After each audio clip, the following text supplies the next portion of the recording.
দলীয় দাসত্ব ও লেজিটিমেট একটি রাজনীতি উপহার দিতে হবে।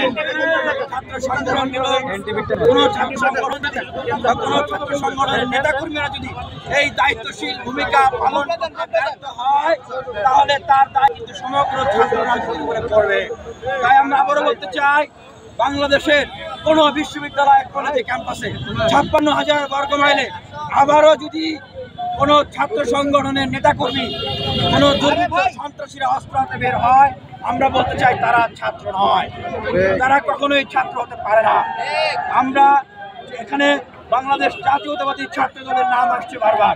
আমরা তাদের শীর্ষ নেতৃবৃন্দদের কাছে অনুরোধ করব, আমরা তাদের কাছে দাবি জানাবো, যারা অস্ত্র হাতে হামলা করেছে তারা যদি আপনাদের ছাত্র সংগঠনের নেতাকর্মী হয়ে থাকে, যেগুলো আমরা জানছি, তাহলে আপনারা তাদের বিরুদ্ধে ব্যবস্থা করবেন কিনা, নাকি তাদের পক্ষে ছাত্রলীগের মতো আপনারা অবস্থান নেবেন।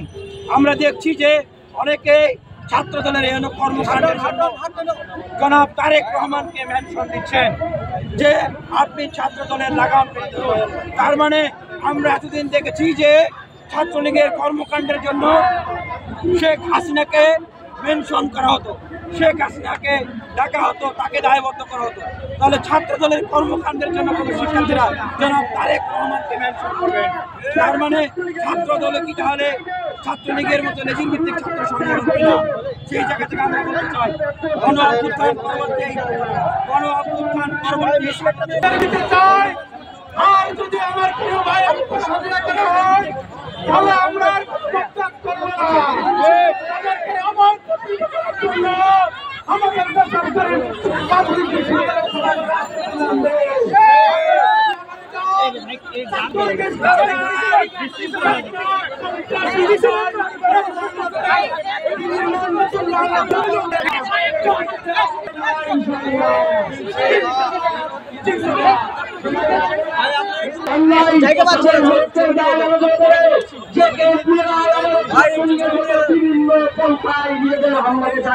চেষ্টা করবে, আমরা তাদের বিরুদ্ধে দাঁড়াবো। আমরা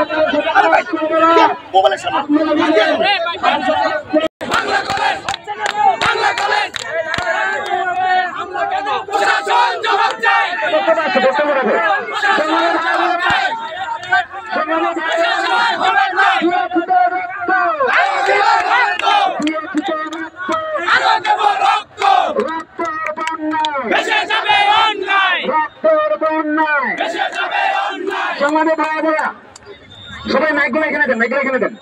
সংগ্রামী ভাই বোনেরা, এই মুহূর্তে আপনাদের সামনে বক্তব্য রাখবেন সম্মিলিত বেসরকারি বিশ্ববিদ্যালয় বৈষম্য বিরোধী ছাত্র আন্দোলনের আহ্বায়ক এমজেএস মনসুর।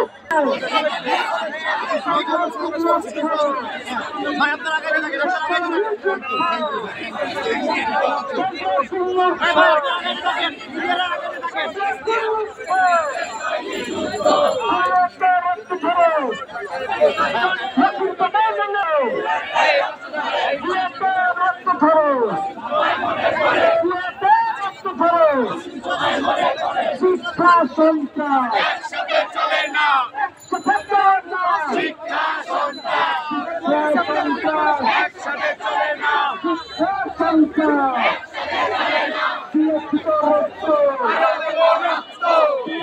রক্ত রক্ত রক্তের বন্যায় দেশে যাবে অন্যায়।